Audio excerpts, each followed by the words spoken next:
as I was.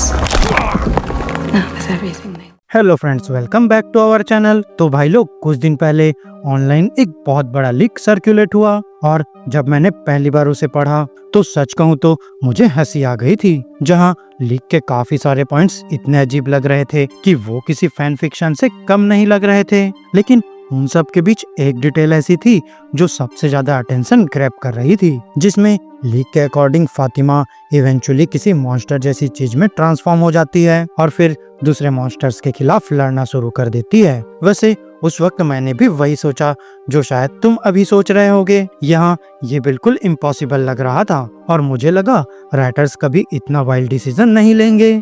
तो दोस्तों, इसी वजह से मैंने पूरा लीक ऑलमोस्ट इग्नोर कर दिया था। लेकिन फिर एपिसोड 8 रिलीज हुआ और एपिसोड देखने के बाद जब मैंने दोबारा वो लीक पढ़ा तब कुछ चीजें पहले जितनी इम्पॉसिबल नहीं लग रही थी। अब मैं ये नहीं कह रहा कि लीक 100% रियल है, यहाँ अभी भी काफी चांसेस है कि इसके बहुत सारे पार्ट्स फेक हों, लेकिन दोस्तों कुछ डिटेल सरप्राइजिंगली शो के इवेंट्स से मैच करने लगी है, जिसमें लीक के मुताबिक आने वाले एपिसोड्स में टाउन 2 ग्रुप्स में डिवाइड हो जाता है, जहां एक साइड पर जेड और टेबिथा होते हैं जबकि दूसरी साइड पर बॉयड, एलिस, फातिमा, मैरियली और कुछ और रेजिडेंट्स होते हैं, जिसमें इन सब का मेन मिशन होता है उन मिस्टीरियस बोन्स को रिकवर करना जो रिसेंट एपिसोड्स में काफी इम्पोर्टेंट बनते जा रहे हैं। पता नहीं किस वजह से, लेकिन सब लोग कन्विंस हो जाते हैं कि सिर्फ जेड और टेबिथा ही केव्स के अंदर जाकर उन बोन्स को ला सकते हैं। दोस्तों, हो सकता है ये डिसीजन किसी विजन,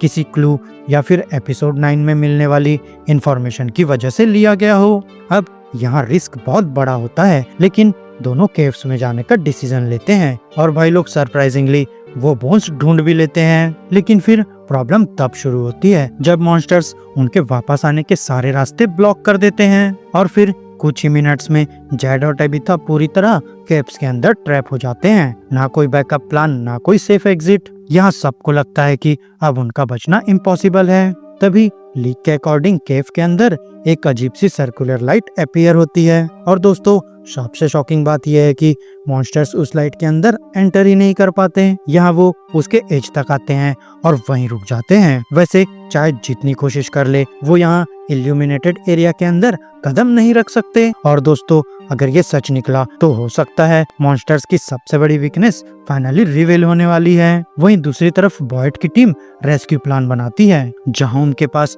पहले से एक रोप लैडर रेडी होती है। अब यहाँ प्लान सिंपल होता है, लैडर को केव के अंदर लोअर करो, जेड और टेबिथा को बाहर निकालो और सबको सेफली टाउन में वापस ले आओ। वैसे यहाँ कुछ वक्त के लिए लगता है कि सब कुछ प्लान के मुताबिक चल रहा है, लेकिन दोस्तों इसी दौरान टाउन के दूसरे हिस्से में एक और स्टोरी लाइन डेवलप हो रही होती है, जहां एकोस्टा और कुछ लोग सोफिया की इन्वेस्टिगेशन कंटिन्यू कर रहे होते हैं और फिर इन्वेस्टिगेशन के बीच एल्जिन को एक मिस्टीरियस फोटोग्राफ मिलती है। और दोस्तों, अगर तुमने एपिसोड 9 का प्रीव्यू देखा है तो तुमने शायद उस फोटो को नोटिस भी किया होगा। और फिर लीक क्लेम करता है कि ये फोटोग्राफ सोफिया की असली आइडेंटिटी और शायद टाउन के ओरिजिन से कनेक्टेड है, लेकिन फिर उस फोटो का सीक्रेट समझने से पहले ही सब कुछ खराब हो जाता है, जिसमें लीक के मुताबिक एलिस अकेले सोफिया का सामना करने चले जाता है। और वही लोग ऑब्वियसली ये बहुत बुरा आइडिया प्रूफ होता है, जहां सोफिया एलिजेडली एल्जिन को मार देती है। ना कोई वार्निंग,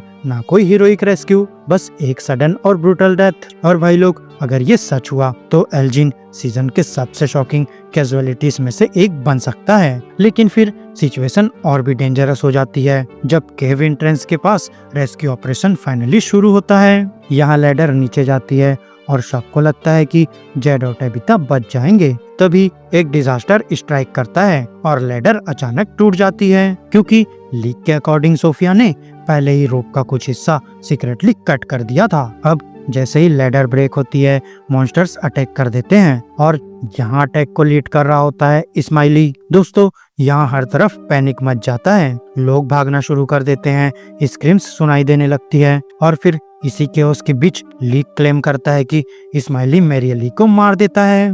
और भाई लोग, अगर ऐसा हुआ तो ये सीजन का सबसे हार्ट ब्रेकिंग मोमेंट हो सकता है। लेकिन फिर मैरियली की डेथ के बाद कुछ ऐसा होता है जिसका किसी ने सोचा भी नहीं था, जहां फातिमा इमोशनल लेवल पर कंप्लीटली ब्रेकडाउन कर जाती है। और दोस्तों, शायद वही ब्रेकडाउन उसके अंदर छुपी हुई किसी पावर को एक्टिवेट कर देती है और यहीं से लीक बहुत ज्यादा स्ट्रेंज हो जाता है। अब यहाँ मॉन्स्टर बनने के बजाय फातिमा समहाउ इस्माइली पर कंट्रोल गेन कर लेती है। सोचो कितना इंसेन लगता है ये कि सीरीज का सबसे डेंजरस मॉन्स्टर अचानक फातिमा के इन्फ्लुएंस में आ जाता है। कैसे?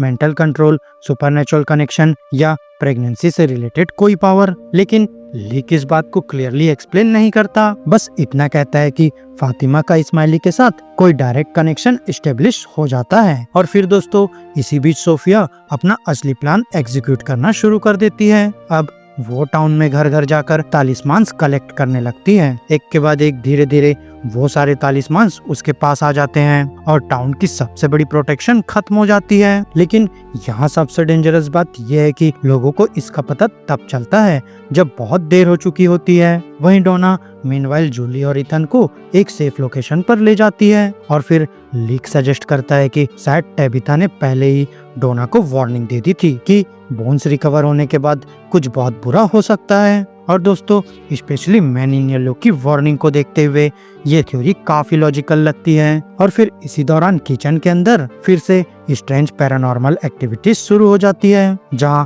ऑब्जेक्ट्स मूव करने लगते हैं, अजीब आवाजें आती है और रियलिटी खुद डिस्टॉर्टेड लगने लगती है। यहाँ डोना ये सब अपनी आंखों से देखती है, लेकिन उसे भी कोई आंसर्स नहीं मिलते। उधर हेनरी की मेंटल कंडीशन रैपिडली डिटेरियोरेट करने लगती है और फिर लीक के अकॉर्डिंग वो कन्विंस हो जाता है कि वो एक्चुअली कोमा में है और उसके हिसाब से टाउन रियल नहीं है, मॉन्स्टर्स रियल नहीं है और ये पूरी दुनिया सिर्फ एक नाइटमेयर है। और फिर उस नाइटमेयर से बाहर निकलने के लिए उसे लगता है कि विक्टर को मारना पड़ेगा। वैसे किसी अननोन रीजन की वजह से हेनरी बिलीव करता है कि विक्टर ही वो एंकर है जो उसे इस रियलिटी में फंसा कर रखा हुआ है, इसलिए वो गन उठाता है और विक्टर को ढूंढने निकल पड़ता है। अब जब फाइनली वो विक्टर तक पहुंचता है तो इथन भी वहीं होता है और फिर यहाँ दोनों के बीच इमोशनल कन्फ्रंटेशन होता है। और दोस्तों, सरप्राइजिंगली यहाँ इथन ही हेनरी को रोकने में सक्सेसफुल हो जाता है। अब हेनरी गन नीचे कर देता है और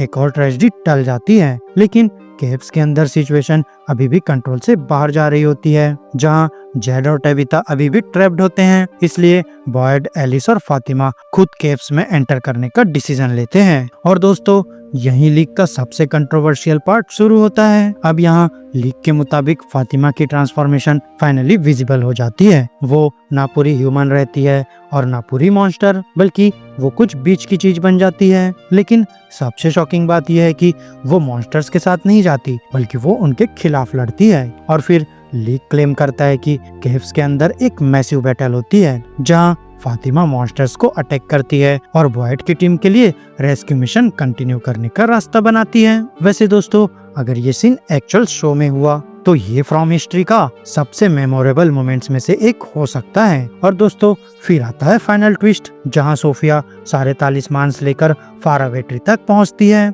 वहीं उसकी मुलाकात बॉय इन वाइट से होती है, जहां दोनों के बीच एक कन्वर्सेशन होती है और सोफिया उसे कहती है, तुम बड़े हो गए हो। दोस्तों, यहाँ ये लाइन बहुत बड़ा इम्प्लीकेशन रखती है। इसका मतलब है कि सोफिया उसे बहुत पहले से जानती है, शायद सेंचुरीज से, शायद टाउन के क्रिएशन से भी पहले से। वहीं फिर बॉय इन वाइट उससे कहता है कि प्लान ऑलरेडी मोशन में है और इस बार वो हारने वाली है। अब ये सुनकर सोफिया सारे तालिस्मान्स फारावे ट्री के अंदर फेंक देती है और 1 सेकंड में सारे गायब हो जाते हैं। और दोस्तों, लीक के अकॉर्डिंग एपिसोड 10 यहीं खत्म हो जाता है। ना आंसर्स, ना रेजोल्यूशन, सिर्फ एक मैसिव क्लिफहैंगर। और भाई लोग, अगर इस लीक का आधा हिस्सा भी सच निकला तो यहाँ टाउन अपनी प्रोटेक्शन खो देगा, कई मेजर कैरेक्टर्स मर सकते हैं और बॉयड, फातिमा, जेड और टेबिथा शायद अभी भी केव्स में फंसे रह जाएंगे। लेकिन फिर सबसे बड़ा सवाल अब भी वही है कि बॉय इन वाइट ने कहा था कि इस बार कुछ बदल गया है, तो आखिर क्या बदला है और पहले हर बार कौन जीतता था? अभी किसी के पास इसका जवाब नहीं है। हो सकता है एपिसोड 9 हमें कुछ आंसर्स दे दे या फिर पहले से भी ज्यादा क्वेश्चंस। तो भाई लोग, मेरी आज की इस वीडियो में बस इतना ही। आपको हमारी ये वीडियो कैसी लगी अपने थॉट्स कमेंट बॉक्स में शेयर कर सकते हैं। और अगर ये वीडियो अच्छी लगी हो तो वीडियो को लाइक करो, चैनल को सब्सक्राइब करो और ऐसे ही लेटेस्ट कंटेंट के लिए बेल आइकन जरूर प्रेस कर लो। और हाँ दोस्तों, साथ ही वीडियो को हाइप करना मत भूलना। तो अब मैं मिलूंगा आपसे अपनी नेक्स्ट वीडियो में, तब तक के लिए स्टे geeky, स्टे देसी दोस्तों। I really am. Maybe if you look closer.